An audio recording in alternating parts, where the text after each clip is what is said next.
하나님 말씀 보겠습니다. 사도행전 2장 1절에서 4절 말씀입니다.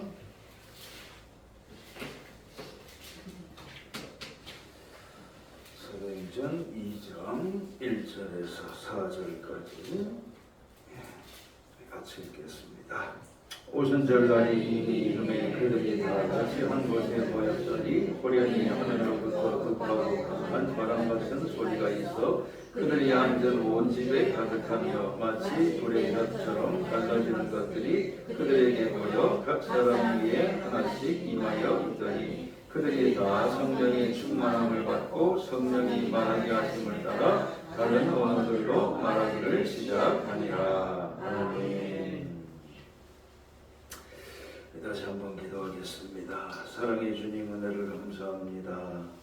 이 시간에도 주님의 말씀을 듣기 위하여 저들 모였습니다. 인간의 부족한 십자가 그늘 뒤로 물러나게 하시고 오직 주님의 영광만이 나타나게 하셔서 우리의 어두운 심령 밝혀주시옵시고 약한 육신 강건함으로 세워주옵시고 또 믿음의 힘 있는 증거가 이루어지도록 입술의 권세도 허락하여 주옵소서. 예수님 이름으로 기도하옵나이다. 아멘. 오늘 성령 강림절입니다. 오순절날 성령이 임하셨어요. 오순절이라고 하는 것은 이스라엘 민족이 출애굽한 날을 기념한 날이 6월절인데요. 6월절인데 6월절부터 77이 49 해서 7주 지난 다음 날 50일째 되는 날을 이제 오순절이라고 하고 이날 첫 수확을 이루는 맥주절, 7필절, 초실절 이런 별명도 갖고 있습니다. 말하자면 세상에서의 농사의 첫 수확 때 하나님께서는 사람의 영혼을 첫 수확하신 날이 되는 거죠. 사도행전 2장 1에서 4절에 성령의 충만함을 받고 다른 언어로 말했다 그랬어요. 왜 성령의 충만함을 받으면 그 충만함을 받고 기도하면 되지 왜 다른 언어를 왜 주셨을까요? 우리가 언어를 하나 정복하는 것은 상당히 어렵습니다. 근데 그 어려운 언어를 내가 저절로 할 수 있다면 그것은 능력을 체험하는 일이 되는 겁니다. 그래서 방언을 받게 되면요, 기도를 하기가 쉬워지게 되는 겁니다. 능력이 붙었기 때문에 그런 겁니다. 또 기도를 할 때 나의 육신적인 기도를 덜하게 되고요, 덜하게 되고 하나님이 원하시는 기도를 훨씬 더 잘 할 수 있게 되는 겁니다. 처음에는 내가 이렇게 기도했는데 그 다음에는 하나님의 인도하심을 받으면 그 받은 대로 다른 방향으로 하나님이 인도해 주시는 방향으로 기도를 할 수가 있게 됩니다. 그래서 로마서 8장 26절에 이와 같이 성령도 우리의 때를 따라 연약함을 도우신다고 되어 있는 겁니다. 때를 따라 연약함을 도우시나니 우리가 마땅히 빌 바를 알지 못한다고 되어 있습니다. 마땅히 빌 바를 알지 못하나 성령께서 말할 수 없는 탄식으로 우리를 위해서 친히 간구하시느니라 그렇게 말씀을 하고 있거든요. 그래서 성령에 사로잡힌 기도를 해야만 우리의 기도가 하나님 앞에 쭉쭉 상달되게 됩니다. 또 야고보서 4장 이하에도 바로 그와 같은 말씀이 있으니까 집에 가셔서 꼭 찾아보시기 바랍니다. 좋은 기도일수록요, 어떤 기도인가? 좋은 기도일수록 우리 같이 선포합시다. 좋은 기도일수록 하게 하신다. 이 기도는 사실 내가 인위적으로 하는 것이라기보다는요, 하게 하신 것이 훨씬 능력이 되고 그리고 성령의 뜻이고 주님의 은혜를 따라가는 일이 된다고 하는 겁니다. 하게 하시는 겁니다. 그러니까 너희가 구하여도 너희가 얻지 못하면 구하지 아니하며 구하여도 받지 못하는 이유가 뭐냐? 정력으로 쓰려고 잘못 구하기 때문이라고 야고보서에서 말씀하고 있는 거죠. 우리의 기도는 그런 기도입니다. 우리의 기도는 세상 사람들이 흔히 비판하는 기복적인 기도예요. 근데 기복적이라고 하는 게 반드시 그러면 비성자적인가 그런 건 아닙니다. 하나님께서 처음에 아브라함을 전도할 때는 네가 세상에서 잘 될 걸 약속해 주시고 부르셨기 때문에 결코 그게 잘못됐다고만 볼 수는 없어요. 그러나 단계로 보면 조금 단계는 낮은 단계가 되는 겁니다. 어쩔 수 없이 그렇게 되는 겁니다. 그래서 좋은 기도일수록 하게 하시는 겁니다. 또 원수를 위한 기도를 우리가 마땅히 못합니다. 내 기도하기도 바쁜데 다른 사람 기도 받기 쉽지 않습니다. 그런데 성령이 임하시면 성령이 인도해 주시는 대로 기도하라 그러면 하게 되고 또 그쪽으로 하게 되면 기도가 풍성하게 폭포수처럼 나오게 된다고 합니다. 그럼 말할 수 없이 기쁨이 넘칩니다. 내 기도는 아무리 해도 기쁨이 별로 없어요. 왜 기쁨이 없을까요? 의심으로 가득 찬 기도가 되기 때문에 기쁨이 별로 없습니다. 그런데 성령이 하게 하시는 기도는 기쁨이 넘치게 되는 겁니다. 나도 살고 그 사람도 살리는 기도가 돼요. 성령 안에서 우리는 미움을 사라지게 되는 겁니다. 6월절은 출애굽을 기념하는 절기라고 그랬는데 이스라엘 민족이 홍해를 건너왔기 때문에 그것을 이제 세례에다가 신앙적으로 세례와 같은 의미를 갖고 있다고 보고 있다고 하는 겁니다. 우리는 직접 홍해를 가로질러 가지고 건너본 적은 없습니다. 그러나 세례를 통해서 우리는 죄악 세상에서 탈출해 가지고 새로운 세계로 가고 있는 광야 교회에 우리가 있다고 하는 겁니다. 그 다음에 오순절, 맥주절 이것의 신앙적인 의미는 능력입니다. 능력. 첫 수학했을 때 이제는 나는 살게 될 수 있는 능력을 우리는 가지게 된 것이나 마찬가지죠. 그전에는 우리도 보릿고개라고 하는 게 있었잖아요. 그 다음에 초막절, 장막절, 수장절 이것의 의미는 뭐겠습니까? 가을 추수 때인데 이것은 뭐냐면 주님이 다시 오셔서 영혼들을 최종적으로 수확하시는 때 바로 심판 때를 말하는 것이고 구원받는 사람에게는 구원의 때가 된다고 하는 겁니다. 자, 이게 예루살렘 성전의 지도입니다. 성전이 아니라 예루살렘 성의 지도가 됩니다. 자, 여기 성전이 있어요. 성전이 있고 성전 바로 위쪽으로 동북쪽으로 로마 군대가 주둔을 하고 있습니다. 여기 겟세마네 동산은 동쪽 성 밖으로 나가면 감람산 백박이라고 하는 곳이 있어요. 여기 겟세마네 언덕에서 예수님께서 땀방울이 핏방울이 되도록 기도하셨다고 합니다. 여기 기도라는 골짜기예요. 다윗이 압살롬의 반란을 당할 때 얼마나 다급했는지 그 기드론 골짜기를 여기 왕궁에서 여기까지 기드론 골짜기를 도망치면서 신발도 못 신고 도망간 곳이 바로 기드론 골짜기. 여기가 바로 실로암 연못이 되는 거예요. 연못인데 용천수가 아닙니다. 그게 아니고 밑에 히스기야 터널로 해가지고 올라온 물을 여기다 저장한 물 저장 탱크를 갖다가 실로암 연못이라 그렇게 이야기합니다. 그다음에 여기 흰놈 골짜기예요. 흰놈 하면 욕 같지만 욕은 아니고 저주받았다는 뜻이죠. 그다음에 여기가 바로 마가의 다락방입니다. 성령이 임하셨던 위치가 되는 거죠. 그런데 이 마가의 다락방은 원래 집주인이 누구였죠? 마가라고 하는 요한의 어머니 이름이 뭘까요? 이렇게 막상 질문을 드리면 읽으신 분이나 안 읽으신 분이나 거의 대등하다면서 놀라움을 감추지 못할 때가 많아요. 마가라고 하는 요한의 어머니의 이름은 마리아입니다. 자, 마가의 다락방은 실제적으로 2층 응접실이에요. 섬 안에는 서민들은 살지 못합니다. 예수님도 그 성전에 들어왔다가 정화시키시고 도로 나가야 됐던 이유는 예수님이 서민이었기 때문에 그렇습니다.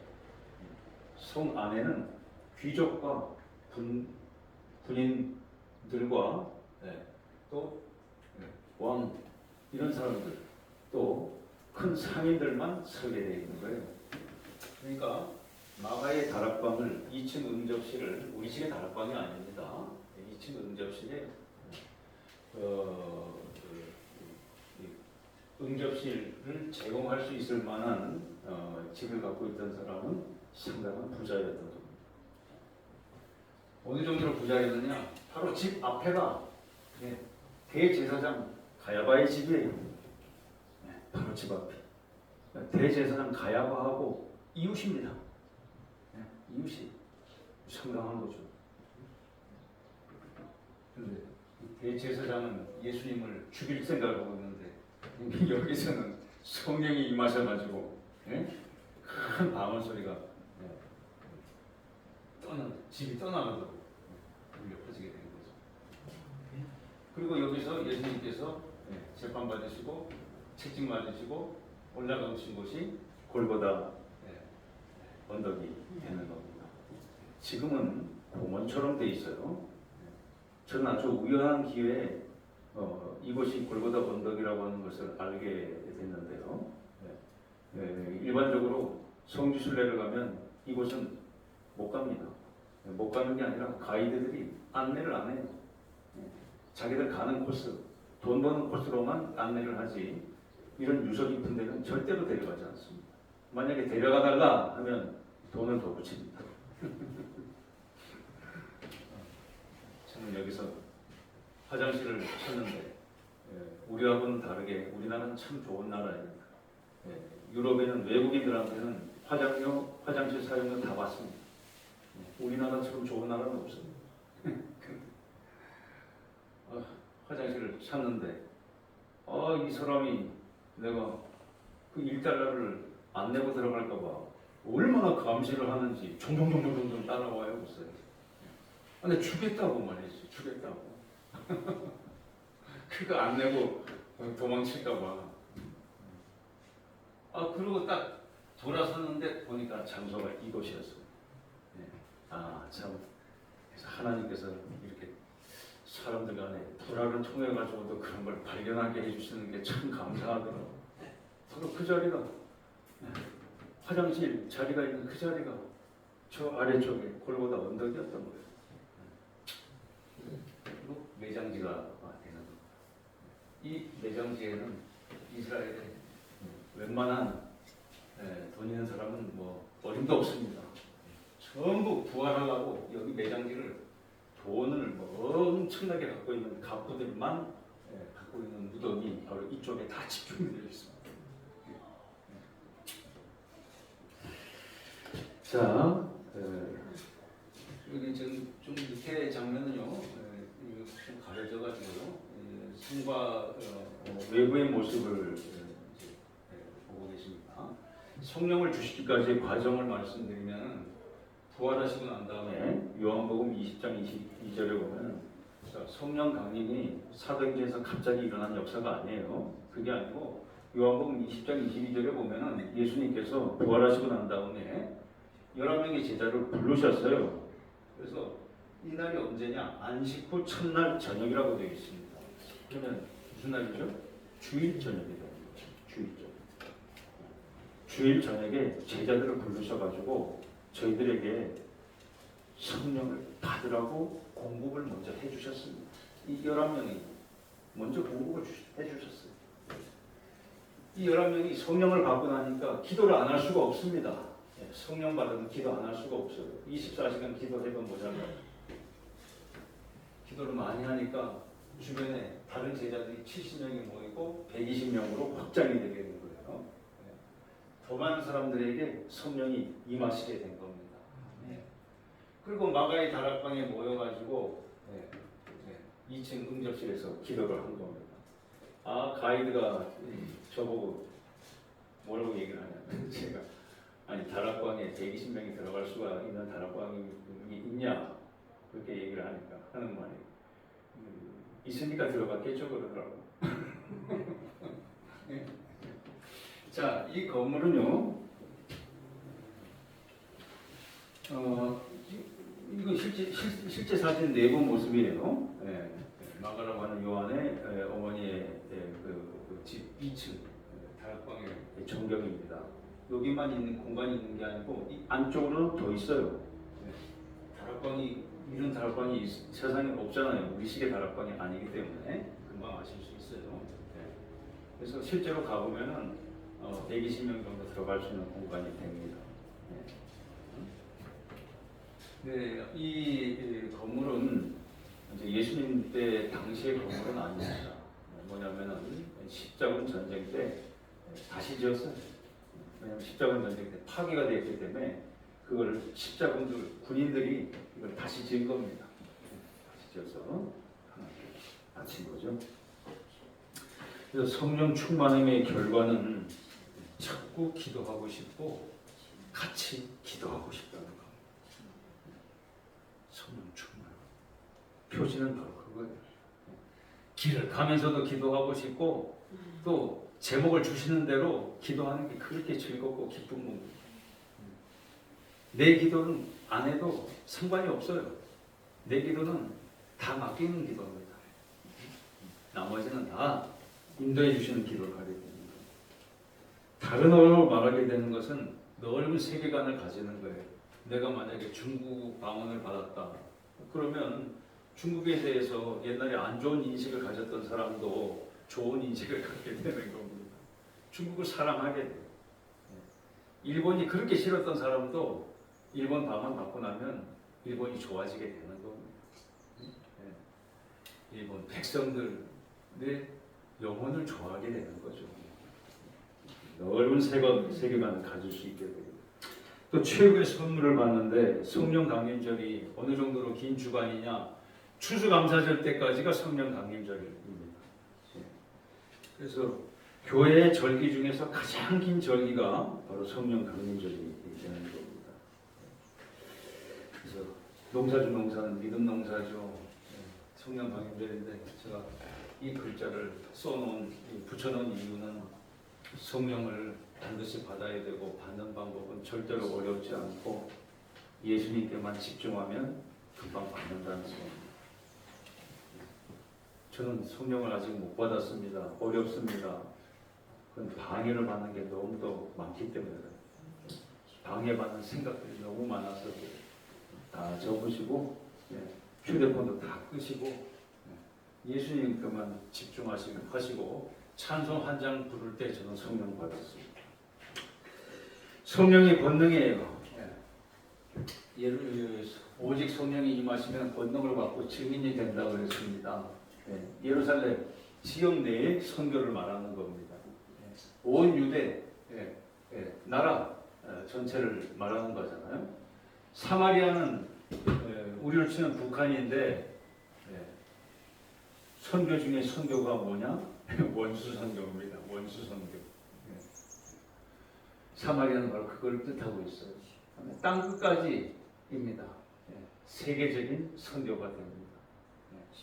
어떤 분들은 땅 끝하면 해남만 생각하기 쉬운데 그렇지는 않고 유럽에서의 땅 끝은 배의 제일 종착지인 다르시스입니다. 지금의 스페인 땅이에요. 그래서 요나는 스페인으로 도망가려고 그랬던 거예요. 지중해 배를 타면은 맨 종점이 바로 다르시스 스페인 땅이었기 때문에 그렇습니다. 그래서 우리는 정말 세상을 지금까지 내가 계획했던 거하고 완전히 크게 변화된 삶을 살 수 있게 되는 거예요. 제 아는 목사님 중에 우리 지방에 그래도 결산도 괜찮은 그런 교회인데 선교사로 부름을 받았어요. 그래서 아프리카 케냐로 세 아이들과 함께 선교사로 파송이 돼가지고 가셨는데 한 몇 년 지나고 있다가 아이들은 적응을 잘해요. 아이들은 뭐 국제학교 다니고 하니까 뭐 영어도 오히려 잘하게 되고 그냥 자연스럽게 모국처럼 영어도 잘합니다. 근데 사모님이 체력을 감당을 못해서 말라리아에 걸렸는데 낫지를 않아요. 할 수 없이 그냥 철수를 하고 말았습니다. 몇 년 있다가. 근데 그 목사님 평소에 저한테 얘기해 둔 게 있었어요. 그 뭐냐면 자기는 세상에 있을 때 벽돌공 출신이었다는 거예요. 벽돌공 출신이었는데 이제는 그 노가다 안 해도 되니까 목회 안 하고 목회를 하니까 그렇게 자기는 좋더라는 얘기예요. 근데 실제로 벽돌공 같은 경우는 돈을 잘 벌잖아요. 그런데도 자기는 부름 받아가지고 주님 사역하는 게 그렇게 기쁘다고 하신 분이었는데 가가지고 이렇게 몸이 편찮아가지고 돌아오셨는데 문제는 돌아왔을 때는 목회지가 없는 거예요. 돌아왔을 때 목회지도 없죠. 집도 마련된 거 없죠.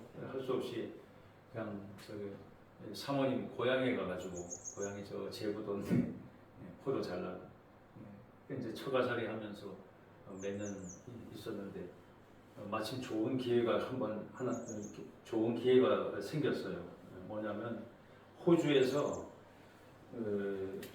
벽돌공이 모자라가지고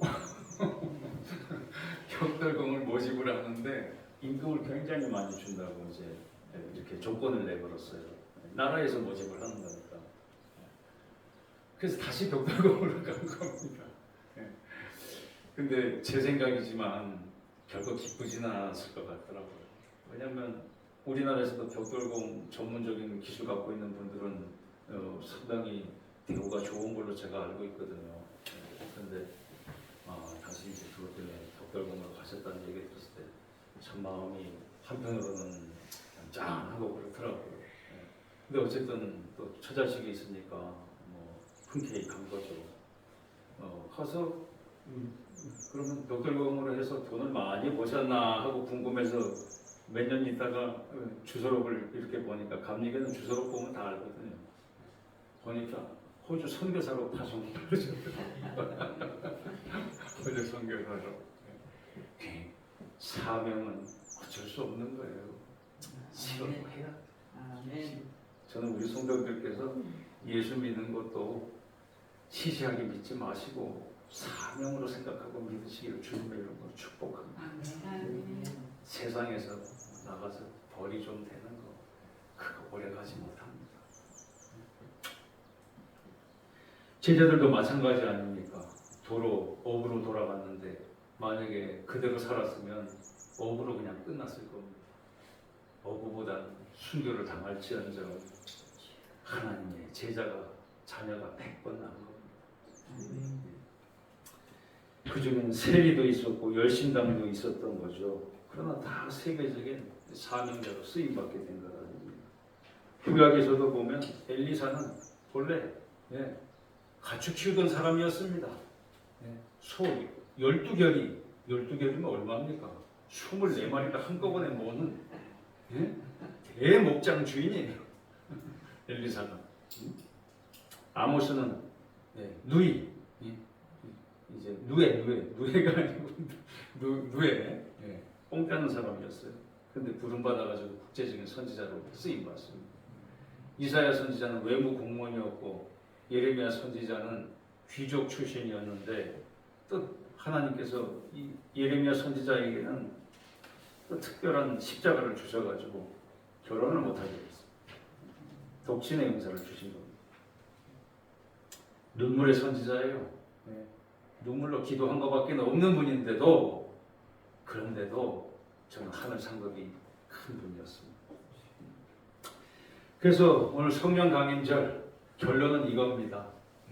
같이 선포합시다. 성령을 받자. 충만하자. 섬기자. 그래서 성령의 인도함을 받는 기도를 하면 성도들은 세계적인 쓰임을 받는 사명자가 됩니다. 교회는 영적인 주유소예요. 힘들 때는, 우리가 힘들 때가 언제냐? 기름이 다 떨어졌을 때입니다. 그래서 교회에 나오실 때는 어떤 마음가짐 가지고 나오셔야 되는가? 마가의 다락방을 향하는 마음으로 꼭 들어오시기 바랍니다.